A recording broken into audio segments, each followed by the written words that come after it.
생각보다 많은 유산 후에 병원을 내원하시는 환자분들이 계십니다. 저도 이제 두 아이의 아빠로서 그리고 또 곁에서 아내 임신과 출산을 지켜본 입장에서 유산 후에 방문하시는 환자분들을 뵈면 가장 먼저 어떻게 위로를 해야 될지 걱정이 앞서게 됩니다. 이 임산부의 10에서 20%가 자연 유산을 경험한다고 하지만요. 유산 후에 그 정신적인 충격 그리고 육체적인 손상을 쉽게 이겨낸다는 것은 쉬운 일이 아닙니다. 네, 그래서 더더욱이나 더 관리가 필요한데요. 분명한 거는 다시 힘을 내셔야 합니다. 여성 본인의 건강을 위해서도 그렇고요. 지금 이 유산의 아픔을 다시 경험하지 않기 위해서는 빠른 시일 안에 건강을 회복하는 것이 무엇보다 중요하게 됩니다. 이 유산을 경험한 여성 같은 경우는 다음 임신 때에도 유산이 될 가능성이 상대적으로 더 높아지게 됩니다. 유산 후에 이제 착상률이 낮아지면서 가입력이 함께 떨어지기 때문에 그런데요. 보통 이제 유산의 위험은 2회 연속 유산 후에는 24%, 3회 연속 유산 후에는 30% 정도가 증가한다고 합니다. 특히 이제 35세 이상 여성의 경우에는 난자의 수와 질이 함께 떨어지기 때문에 우리가 고령 임신으로 분류를 하게 되는데요. 이런 경우에는 습관성 유산으로 진행될 확률이 더욱더 높기 때문에 다른 젊은 여성들보다도 더욱더 관리가 필요하시다라고 보면 될 것 같고요. 동의보감에서는 이제 유산을 이제 반산이라고 표현했습니다. 즉, 다 익지 않은 열매를 따는 것과 같다라고 표현을 해서 출산 후 조리보다 유산 후의 조리가 훨씬 더 몇 배 더 어렵다라고 이제 표현을 했었는데요. 이처럼 유산 후의 철저한 몸조리는 선택이 아니라 이제 필수라고 생각하시면 될 것 같습니다.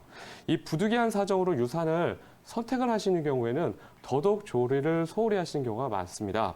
스스로도 이제 몸을 잘 챙기지 않을 뿐더러 심지어는 이제 유산 후에 바로 이제 직장을 출근하신다는 일상으로 복귀하시는 경우도 많거든요. 하지만 유산은 산후조리보다 더욱더 관리를 많이 힘을 쓰셔야 되는데요. 그 이유는 왜냐하면 분만을 할 때에는 이제 임산부께서 정상적인 호르몬 변화에 의해서 자궁이 수축을 하고 출산을 경험을 하게 됩니다. 그리고 출산 후에는 우리가 산후조리원에 입소를 한다거나 가족들의 배려를 통해서 몸을 조리할 수 있는 이제 여건이 마련이 되는데 보통 이제 유산 후에는 이런 환경이 조성이 되지가 않습니다. 또 그리고 내 몸 자체에서도 생리적이지 않고 병리적인 현상으로 자궁의 수축이 지속이 되고 또 호르몬의 변화도 들쑥날쑥하기 때문에 더더욱 관리가 필요한데요. 이로 인해서 어떠한 형태의 유산을 경험을 하더라도 유산 후에도 산후풍이나 2차성 불임을 겪을 수가 있습니다. 또 이제 소파 수술을 대부분 하시게 되는데 이 과정에서 이제 자궁 내막을 결국은 긁어내는 수술을 받으시는 거거든요. 이때 제대로 조리가 되지 않게 되면 자궁 내막 자체가 얇아져서 유착이 되게 되면 생리불순이나 생리통이 2차적으로 발생할 수 있기 때문에 반드시 치료가 필요하십니다. 이런 유산 후의 후유증을 예방하기 위해서는 무엇보다도 여성의 이제 회복 주기에 맞춘 단계별 치료가 중요하다라고 보시면 됩니다. 가장 먼저 중요한 거는요, 자궁 내에 남아있던 그 임신 잔여물과 어혈이 빨리 배출되는 것이 무엇보다 중요합니다. 이 임신 잔여물이나 어혈이 남아있는 시간이 길어질수록 역시 후유증도 발생할 가능성이 높아지기 때문에 바로 1단계 치료는 소파 수술 후에 최대한 빠른 시일 안에 시작하는 것이 그 무엇보다 중요하시다고 생각하시면 되고요. 2단계는 이제 유산 후 자궁 내막의 염증이라든가 유착을 방지해서 결국은 다시 정상적인 생리가 시작될 수 있도록 도와주는 것이 중요합니다. 보통 정상적인 회복이 이루어지게 되면 빠르면 1개월, 보통 이제 2개월 내에 이제 생리가 재개가 되는데 만약에 2개월에서 3개월이 지났는데도 생리가 다시 보이지 않는다면 유산 후에 조리가 적절하지 않았다는 신호일 수 있으니 반드시 그때는 병원에 내원하셔서 검사를 받아보시는 게 필요할 것 같습니다. 그리고 또 이제 특히 유산의 경험이 많을수록 여성의 나이가 많을수록 그리고 임신 유지했던 기간이 길었을수록 유산의 후유증이 더 높아지기 때문에 이럴 때는 좀 더 집중적인 예방 관리를 하신다고 생각하시면 되고요.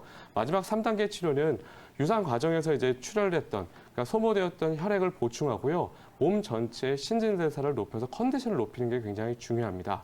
그래서 이 단계별에 따라서 그리고 또 체질에 맞게끔 한약이 처방이 되고요. 이때 함께 하복부, 즉 자궁이 위치한 배꼽 아래 부위를 따뜻하게 해주는 단전 왕뜸이라든가 신부 온열 치료를 이제 병행하시게 됩니다. 이제 임신을 하게 되면 임신을 진단받고 나서 이제 정부에서 이제 국민 행복카드라고 하는 치료비 지원 바우처를 이제 받으시게 됩니다. 유산 후 조리에 있어서도 이 국민 행복카드를 적용받으실 수 있거든요. 그래서 한방 치료를 받으실 때는 바로 이런 국민 행복카드 혜택까지 같이 받으시면서 치료를 받으시면 더욱더 좋을 것 같습니다.